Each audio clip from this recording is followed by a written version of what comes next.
What's going on, everyone? I'm just a typical, average American here today to react and learn about Canadian news. Because as an American, I never get to see or hear about Canadian news here in the United States. So today, I'd like to take some time to learn about the current news and events happening in Canada right now. Starting with breaking news, ex-University of Waterloo student pleads guilty to 2023 stabbings in gender studies class? Oh my god, what?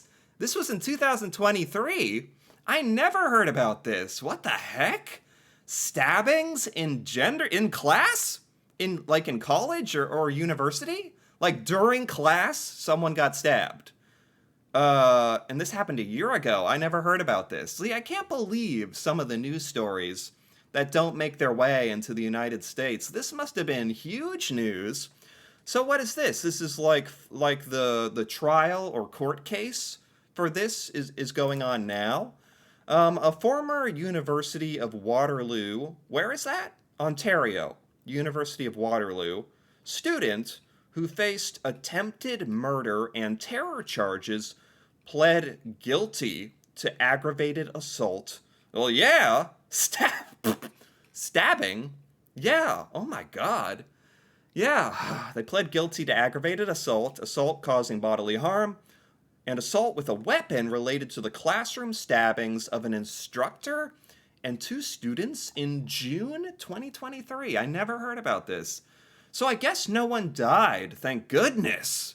I guess I kind of assumed that that murder happened when I read this headline just now. Stabbings in class, that's terrifying. I want to read more about this. I want to open this article up. Giovanni Villalba Alaman, 24-year-old, charged with attempted murder, right.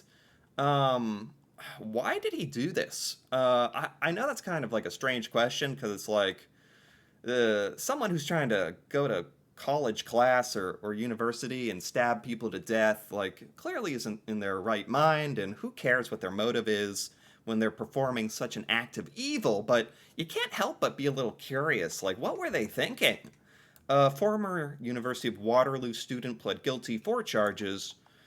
Okay, is there anything else here? The two students and instructor were stabbed in Hagee Hall.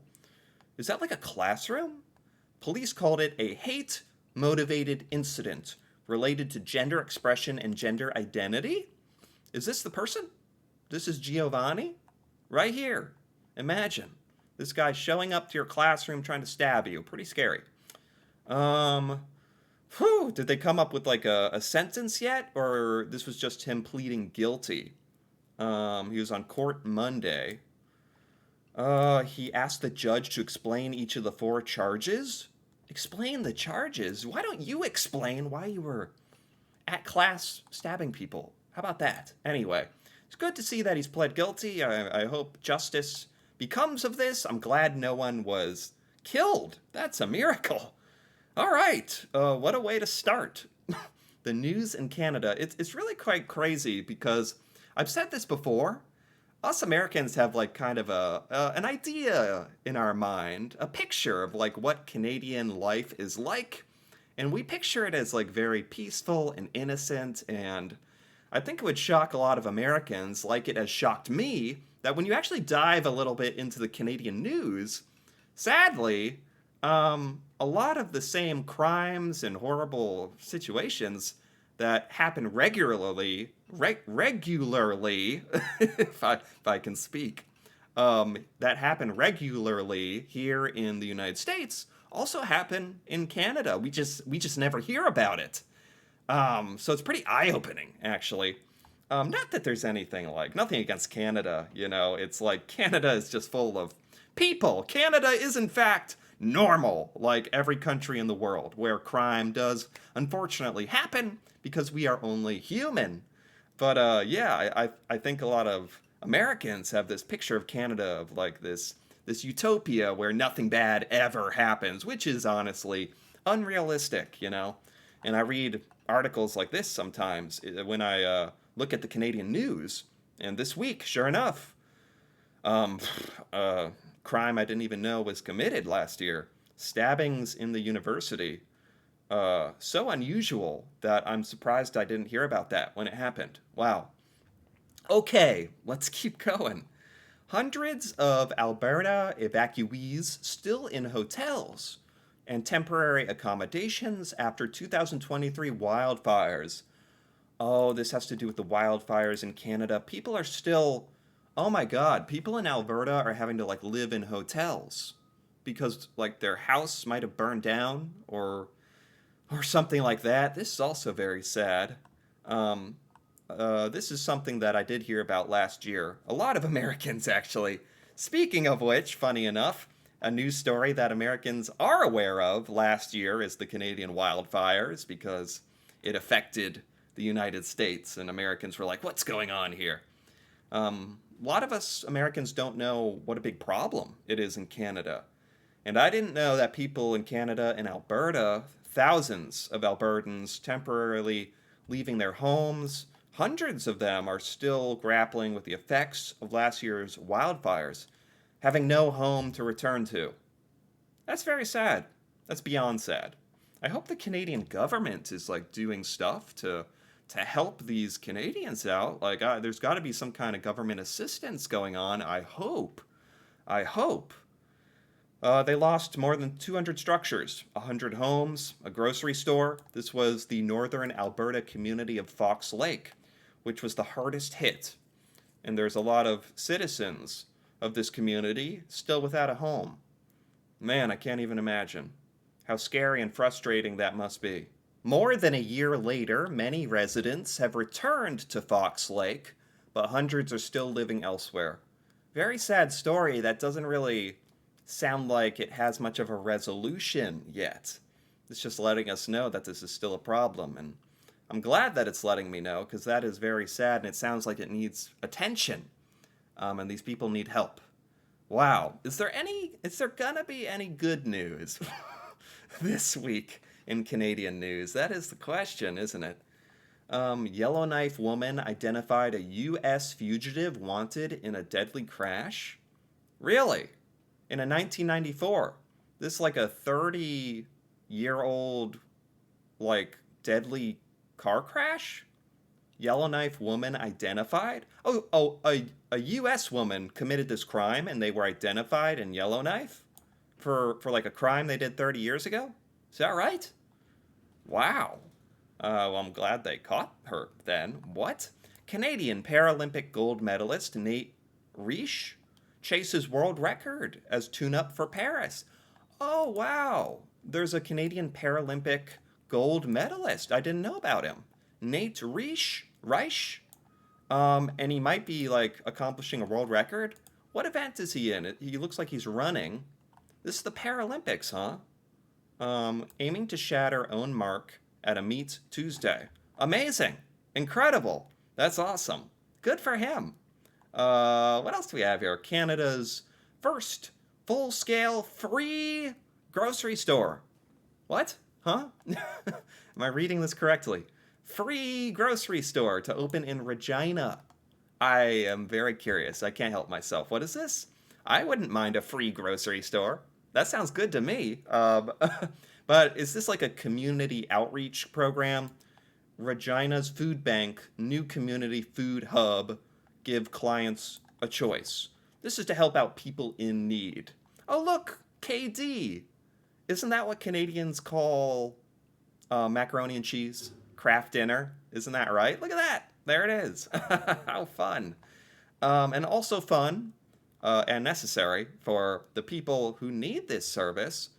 Imagine walking into a store, picking out all your groceries for the week, not having to worry about facing an expensive bill at checkout. Sounds amazing. But are there certain people who get to take advantage of this? Obviously, this model would not be terribly successful in the like everywhere, giving away free stuff. Not the best business plan. 44% of our kids, there's 16,000 monthly clients. This is a food bank. This is to help people in need, I think.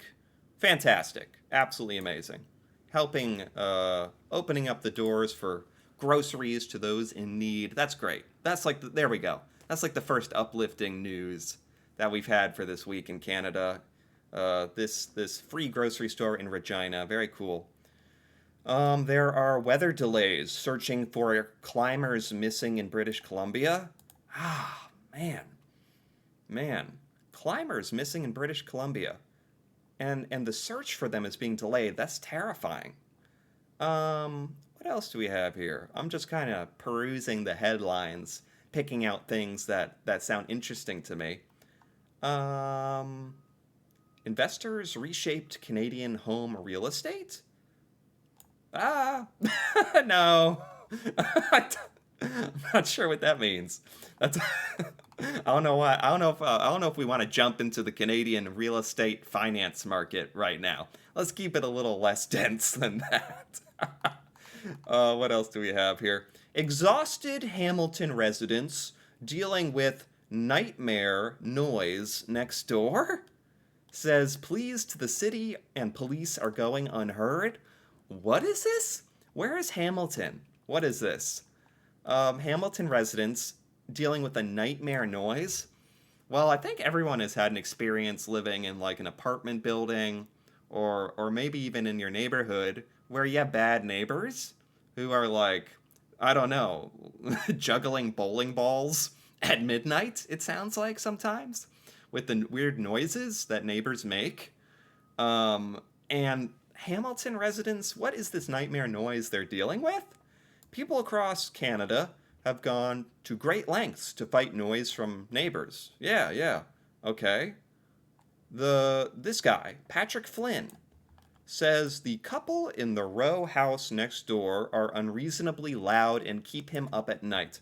I gotta say, personally, I've had this happen, and it is very annoying because there's people who are being inconsiderate that live around or near you that are, I don't know, it's like they're violating your ear space. Like, sure, they can do whatever they want in their home, but when you're blasting music or making big, weird, loud noises, those sound vibrations are making their way into my home. You're attacking my home with your bad noises, which is sometimes fine if but just not at like 11 at night. Please, please. Patrick Flynn here knows what I mean. What is this unreasonably? It's funny that this is a whole news story to me, because this is really annoying. I actually like that this is a news story because I hate this kind of stuff. There's drilling, sawing, banging, yelling, and smashing at 4 a.m., reverberating through the wall. Jeez. You can call this the nightmare on Hess Street.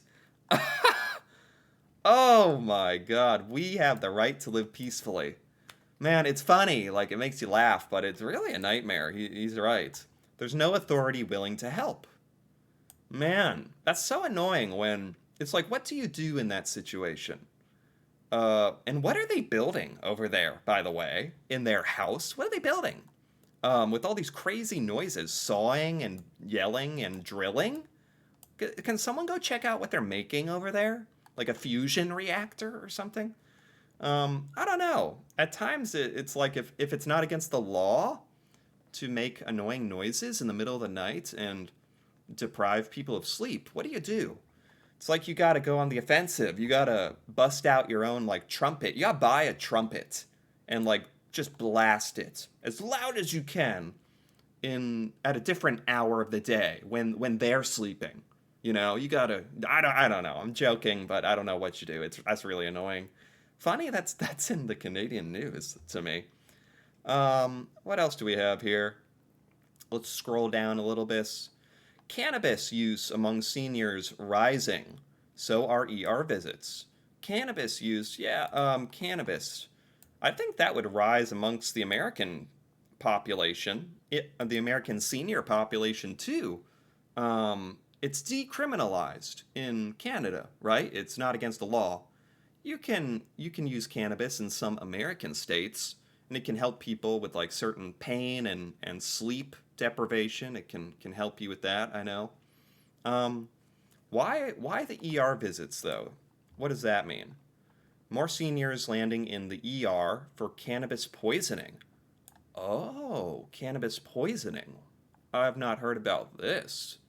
Um, 80-year-old Bob McBride uses cannabis recreationally and for age-related pain. Yes. But it can end you up in the hospital? How so? How so? How so? I'm actually curious about this. 400,000 seniors reported using it in the past 3 months. Wow, like a tenfold increase. There was a patient in his 80s who went to the ER, presenting in a way that individuals would present with serious illness.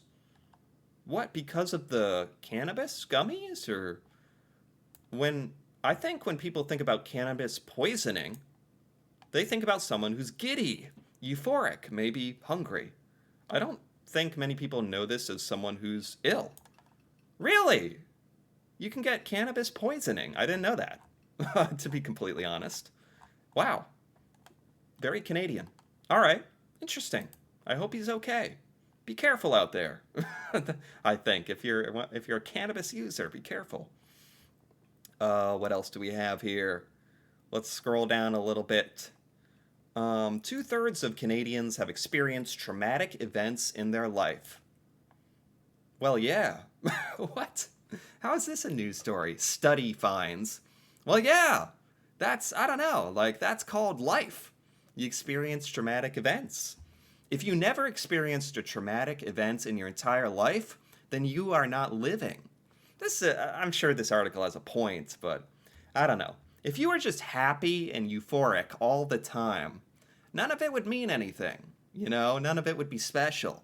Life has to be hard and traumatic for good times and happiness to have any meaning. So anyway, I'll stop. I'll stop with my little philosophical ramblings of a madman. But two-thirds of Canadians have experienced traumatic events in their life. I believe it. I believe it. What else do we have here? I want to scroll way down to see. Oh, human smuggling from British Columbia to the United States is soaring. What? Human smuggling? Like illegally? Like people who are like against their will? Or, well, I guess people who want to come to the United States? Human smuggling from British Columbia to the US. Illegal, like illegal immigration kind of thing. Indian citizens is the main group for illegal crossings. Border encounters almost quadruple in 2 years. This has to do with the United States, and I had no idea about this. We hear a lot about our southern border, and there's a lot of Mexican people immigrating illegally into the United States. That is true, but that's well known. That's like common. What's not well known is illegal immigration from Canada? Because if you go through the right processes and paperwork, and it takes a long time, but you can immigrate legally from Canada to the United States. We'd be happy to have you if you do it legally. But I didn't know about this. Homeland Security said 13 Mexican nationals discovered what? There was a freight train crossing into the country that had to be halted. It wasn't on the US-Mexico border. It was south of Vancouver. Really? Huge increase of human smuggling from British Columbia. Really? I had no idea about that. Interesting. Huh. Man. We'd be happy to have you. But, just do it legally, I think. Just become a permanent resident or a United States citizen. It takes years. It does. It's hard. But, yeah, there's a way. No need to break the law. Okay. Anything else here before we wrap up for today? Government polling showed many Canadians what is this? Government polling showed many Canadians drug decriminalization fears. Oh, Are drugs becoming legal in Canada? What is this? Because there's decriminalization fears. So Canadians don't like this, or at least according to this poll. A 2023 survey suggested Canadians are split over whether decriminalization would make communities less safe. Well, marijuana was decriminalized. How's that going? I don't know. Maybe Canadians can let me know your feelings on that, but now what, it's going to be just everything? Like, I don't know how this works. Like crack cocaine and heroin, is it all legal? I'm not even joking. Is that what it is? Months before British Columbia sought to scale back its drug decriminalization pilot, the federal government's polling suggested that a majority of Canadians believed the policy would lead to overdoses increasing. Of course it would. I mean, I don't think there's there's nothing controversial about saying if all drugs became legal, more people would do them. And therefore, unfortunately, more people would overdose, intentionally or not. That's a logical chain of thought. I don't know. That's an interesting... Is Canada really considering legalizing all drugs of all kinds? Because that's extreme. Don't ask me how that would work out. I have no idea. Interesting though. Anything else? Emigration from Canada to U.S. hits 10-year high.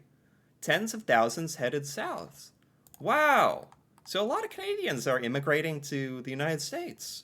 It's funny because you usually hear about Americans wanting to go to Canada, but a lot of Canadians trying to come to America. This is really not a story that we hear about in the United States. This is really interesting to me. Anything else here? Anything else? Family remembers woman killed in boat crash. That's very sad. Man pleads guilty to student fraud case. I don't know. Pilot died after a glider crash near Diamond Valley. A lot of really specific. It's cool because there's a lot of really, really local specific news here as well that gets covered. What is this? 5% of women at military colleges report being sexually attacked? Oh my God. That's horrific. That's like 1 out of 20 women. Something has to be done. What? I'm glad there's a news report on that. That's horrible. What? What? Oh boy. Oh boy. Anything else real quick? 5 ways to keep your brain sharp. No. Wildfire outside Halifax burned down trees. Very sad to hear about the wildfires. Okay. Alpacas form unlikely bond at an animal sanctuary. That's fun. That's a wholesome way to end the video for today, I think. Alpacas forming unlikely bond. There they are. They have a bond. Perfect. I was looking... Oh, wait. Jemmy, the alpaca, spent her life alone, rejected by other animals because of her blindness. And Chapman and his partner, Lynn, have other plans. Oh, there she is. Jemmy. She's blind. Yeah, because there's a bunch of hair in her face. Give her a haircut. No, I think she's really blind.